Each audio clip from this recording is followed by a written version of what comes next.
দীর্ঘদিন সংস্কার না হয় সাতক্ষীরা ও বরগুনার অনেক সড়কের বেহাল দশা।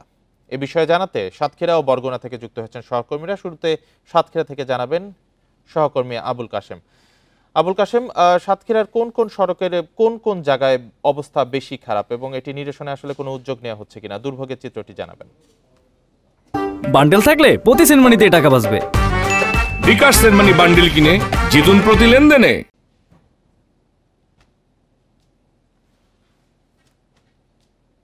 প্রথমত আপনি যে প্রশ্ন করেছেন এর উত্তর হলো সাতক্ষীরার অধিকাংশ সড়কই আসলে খুব একটা বাজে অবস্থা, চলাচলের অযোগ্য হয়ে পড়েছে অধিকাংশ রাস্তা। আর বিশেষ করে উপকূলীয় এলাকায় যে দুটো রাস্তা নিয়ে আমরা সম্প্রতি রিপোর্ট করেছি, সেই দুটো রাস্তার কথা যদি আমরা বলি, সেটি হলো যে ত্রিমোহনা থেকে প্রতাপনগর ইউনিয়ন পরিষদ পর্যন্ত এখানে 4.5 কিলোমিটার সড়ক রয়েছে।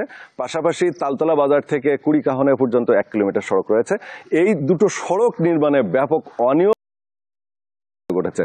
আমি যদি আপনাকে একটা পরিসংখ্যান দিই, তাহলে বিষয়টা হচ্ছে এরকম যে এই 4.5 কিলোমিটার রাস্তা এটি নির্মাণে 4 কোটি টাকা ব্যয় করা হচ্ছে, কিন্তু এত নিম্নমানের ইট, বালু, খোয়া, পাথর, বিটুমিন সহ অন্যান্য নির্মাণ সামগ্রী ব্যবহার করা হচ্ছে যে এই রাস্তা নির্মাণের প্রস্তুতিতে আমরা যদি দেখি যে আজকে সেখানে বিটুমিন দেওয়া হয়েছে অথবা সিলকোট দেওয়া হয়েছে, পরের দিনকেই কিন্তু স্থানীয় জনগণ হাত দিয়ে একেবারে সেই পিচের রাস্তা, কার্পেটিং রাস্তা সেটি কিন্তু তুলে ফেলছে। এই ধরনের একটা বাজে অবস্থা। এবং সবচেয়ে বড় কথা হচ্ছে যে বৃষ্টির জন্যে পুরা সাতক্ষীরা, আপনি জানেন যে গত মাসে 729 মিলিমিটার বৃষ্টিপাত রেকর্ড করা হয়েছে। তো এই যেহেতু উপকূলীয় এলাকা, অতি বর্ষণ হয়, পাশাপাশি ঝড়, জলোচ্ছ্বাস, টর্নেডো এগুলো তো রয়েছে প্রত্যেক বছর কোনো না কোনোভাবেই। সেই কারণে আসলে বিশেষজ্ঞরা বলছেন যে এই ঢালাই রাস্তা ছাড়া আসলে এই কার্পেটিং রাস্তাতে অন্তত উপকূলীয় এলাকায় চলবে না। আমরা যদি কয়েকটা রাস্তার কথা বলি, বিশেষ করে এল্লাচর এলাকার একটা রাস্তা রয়েছে, সেটি 20 বছর আগে নির্মাণ করা, ঢালাই করা, এতটুকু পরিমাণে কোথাও এতটুকু ক্ষতি হয়নি।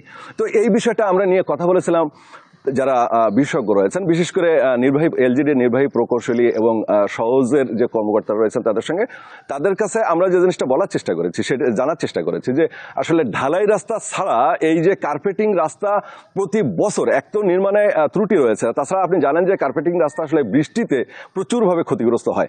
সাতক্ষীরার যতগুলো রাস্তা রয়েছে সেই সমস্ত রাস্তাগুলোর হয় দুপাশে জলাশয় রয়েছে, দুই পাশে ঘের রয়েছে, এই ধরনের একটা অবস্থায় কিন্তু প্রত্যেকটা রাস্তা প্রতি বছর সংস্কার করা হচ্ছে এবং সরকারের কোটি কোটি টাকা, শুধু কোটি কোটি টাকা বলবো কেন, হাজার হাজার কোটি কোটি টাকা এই সমস্ত জায়গায় নষ্ট করা হচ্ছে। এবং সেইখানে যদি ঢালাই রাস্তা করা হয়, খরচে একটু বেশি হলেও যদি ঢালাই রাস্তা করা হয়, তাহলে কিন্তু সাতক্ষীরার জনগণ এই ভোগান্তি থেকে রক্ষা পাবে, সরকারি টাকা অপচয় হবে না। এই ছিল সাতক্ষীরা থেকে সর্বশেষ। ধন্যবাদ আবুল কাশেম, আপনি সাথেই থাকবেন। এবার বরগুনা থেকে জানাবেন সহকর্মী আরিফ হোসেন।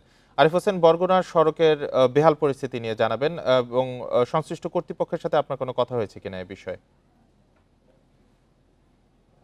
বেশ কিছু সড়ক আসলে এই মুহূর্তে খানাখন্দে ভরা, যা চলাচলের অনুপযোগী হয়ে পড়েছে। আসলে এখানকার যে এলজিডির যে নির্বাহী প্রকৌশলী, ওনাদের সাথে আমি কথা বলেছি। ওনাদের যে দাবি হলো, এই অঞ্চলের বৃষ্টিপাত বেশি থাকে, যে পানি জলাবদ্ধতার কারণে রাস্তাগুলো আসলে উঠে যায়, রাস্তাগুলো নির্ধারিত সময়ের আগে ভেঙে যায়। এর বাইরেও আসলে এসব অঞ্চলে যে গাড়িগুলো চলা হয়, আসলে যেই সড়কের জন্য যেই ধরনের গাড়ি দরকার সেই গাড়িগুলো আসলে চলছে না, যে কারণে অনেক ভারী গাড়ি চলার ফলে আসলে এই রাস্তাগুলো দ্রুত ভেঙে যাচ্ছে। তবে স্থানীয়দের যে অভিযোগ, যে এই যে সড়কগুলো বারবার নির্মাণ করা হয় এবং সেটা 1-2 বছর বা 6 মাস গেলেই আসলে সেই সড়কগুলো ভেঙে যায় এবং মানুষের চলাচল কিন্তু নানান ভোগান্তি হয়।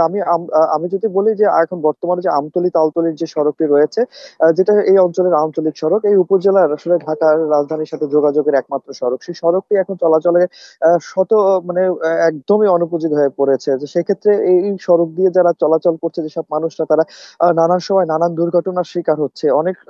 অনেক এলাকায় আসলে আমি দেখেছি যে এখন চলাচলের উপযোগী নাই। এই সড়কটি মাত্র 35 কিলোমিটার, যার 22 কিলোমিটার সড়ক এখন চলাচলের অনুপযোগী হয়ে পড়েছে। তো যদিও এখানে এলজিডি কর্তৃপক্ষ ওনারা জানিয়েছে যে সাময়িকভাবে চলাচল করার জন্য এই সড়কগুলোতে সাময়িক মেরামত করা হবে, এবং এই সড়কটা যদি কমপ্লিটলি মেরামত করতে হয়, সেক্ষেত্রে যেই ধরনের বরাদ্দ দরকার সেই ধরনের বরাদ্দ আসলে এলজিডি কর্তৃপক্ষ ওনারা আসলে পান না, যে কারণে আসলে এই সড়কগুলা সঠিক সময় সঠিকভাবে মেরামত করতে পারছেন না। যে কারণে তারা আমাদেরকে জানিয়েছে যে এই সড়কটির জন্য আলাদা একটা প্রকল্প তৈরি করে যাতে এই সড়কগুলো দ্রুত মেরামত করা যায় সেই কার্যকর পদক্ষেপ গ্রহণ করবেন এলজিডি কর্তৃপক্ষ, যেমনটা আমাদেরকে জানিয়েছেন।